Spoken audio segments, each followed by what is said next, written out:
Nakatikim ka na ba ng ubod ng niyog?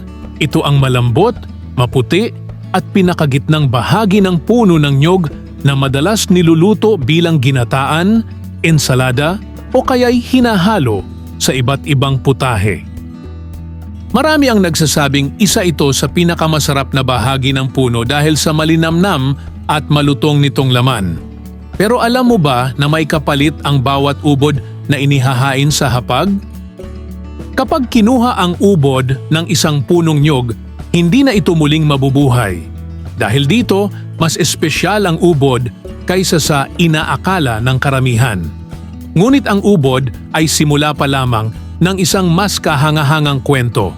Sapagkat sa buong mundo ng mga halaman, kakaunti lamang ang maipagmamalaki na halos walang nasasayang.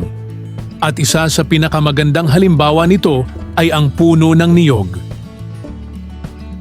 Sa Pilipinas, matagal nang tinatawag ang niyog bilang Tree of Life. Hindi ito simpleng bansag lamang. Halos bawat bahagi ng puno ay may gamit sa pagkain, kabuhayan, construction, agrikultura at maging sa pang-araw-araw na pamumuhay. Mula sa ugat hanggang sa pinakatuktok, may pakinabang ang bawat bahagi nito. Kaya sa video na ito, alamin natin kung bakit sa loob ng napakaraming taon ay nananatiling isa ang niyog sa pinakamahalagang puno, hindi lamang para sa mga Pilipino kundi maging sa maraming bansa sa tropiko. Isa sa mga pinakaimportanteng bahagi nito ay ang bunga. Kapag bata pa ang bunga ng niyog, puno ito ng malinaw na tubig na kilala bilang buko juice.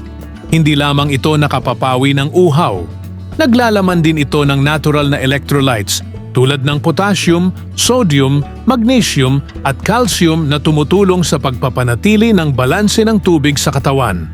Kaya naman madalas itong inumin lalo na kapag mainit ang panahon o matapos ang matinding pisikal na gawain.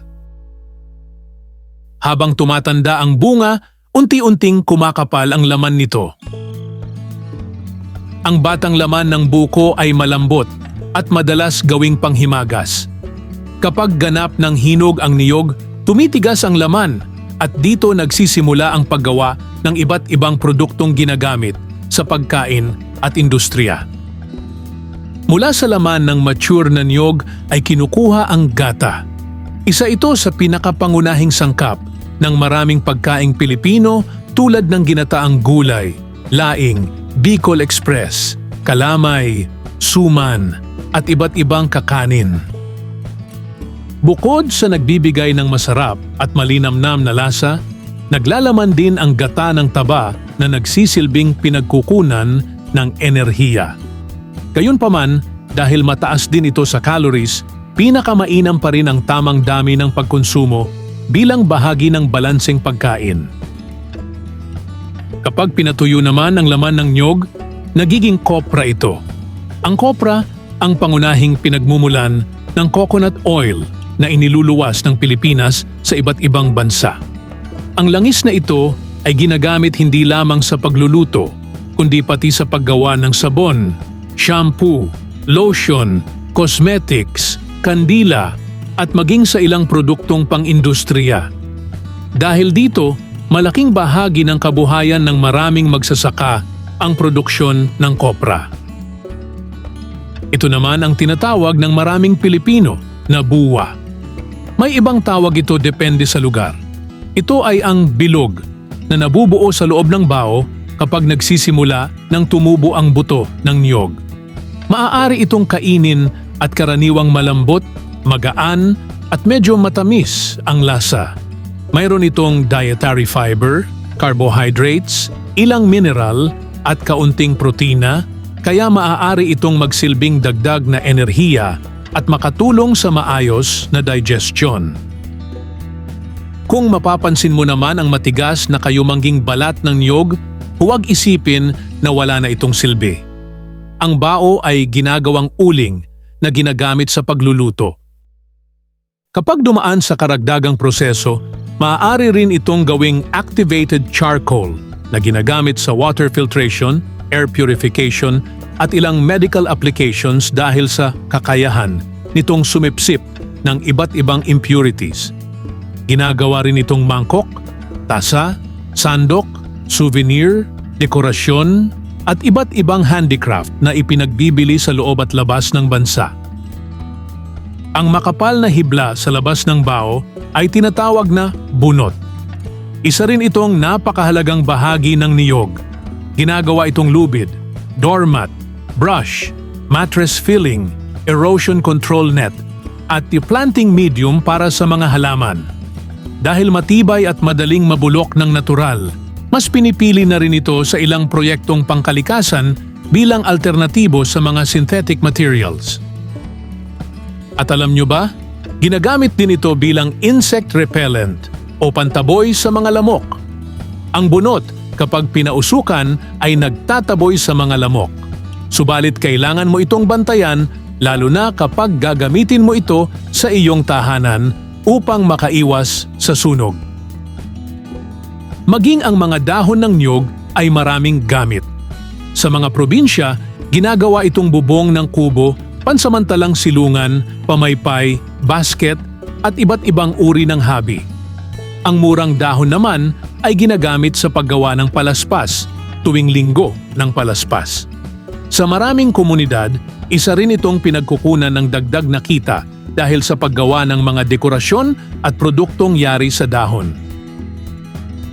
Ang matigas na gitnang bahagi ng dahon ay ginagawang walis tingting. Halos lahat ng Pilipino ay pamilyar dito dahil isa ito sa pinakakaraniwang gamit sa paglilinis ng bakuran at lansangan. Isang simpleng kagamitan na nagmumula lamang sa bahagi ng puno na madalas ay hindi na pinapansin. Samantala, ang katawan naman o kahoy ng niyog ay ginagamit din bilang materyales sa konstruksyon. Maaari itong gawing poste, dingding, sahig, muebles at iba't ibang kagamitang kahoy.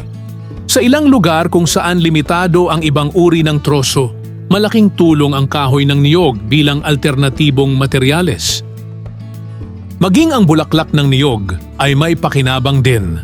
Mula rito ay maaaring kumuha ng katas na ginagawang coco sap, coconut sugar, suka, syrup, at maging alak na kilala sa ilang lugar bilang tuba. Ang coconut sugar ay isa na ring produktong iniluluwas ng Pilipinas dahil sa lumalaking pangangailangan nito sa pandaigdigang merkado. Ngayon, balikan natin ang ubod ng niyog. Ito ang pinakasentro ng puno kung saan tumutubo ang mga bagong dahon. Ito ang dahilan kung bakit tinatawag din itong puso ng puno. Kapag inalis ito, nawawala ang kakayahan ng puno na magpatuloy sa paglaki. Kaya, ang bawat ubod na nakikita sa pamilihan ay karaniwang nagmumula sa punong sadyang pinutol. Kadalasan, dahil matanda na, nasira ng bagyo, o kinakailangan ng palitan. Hindi basta-basta, pinuputol ang malulusog na punong namumunga pa dahil mas malaki ang pakinabang nito habang patuloy itong nabubuhay. Sa usaping nutrisyon, ang ubod ay mababa sa calories at may taglay na dietary fiber na tumutulong sa normal na paggalaw ng bituka. Mayroon din itong kaunting bitamina at mineral, bagamat hindi ito maituturing na pangunahing pinagkukunan ng mga sustansyang ito. Ang dahilan kung bakit maraming tao ang naaakit dito ay ang kakaiba nitong tekstura at banayad na lasa na madaling ipagsama sa iba't ibang putahe. Marahil, kaya hanggang ngayon ay hindi nawawala ang kahalagahan ng niyog ay dahil hindi lamang ito isang punong namumunga.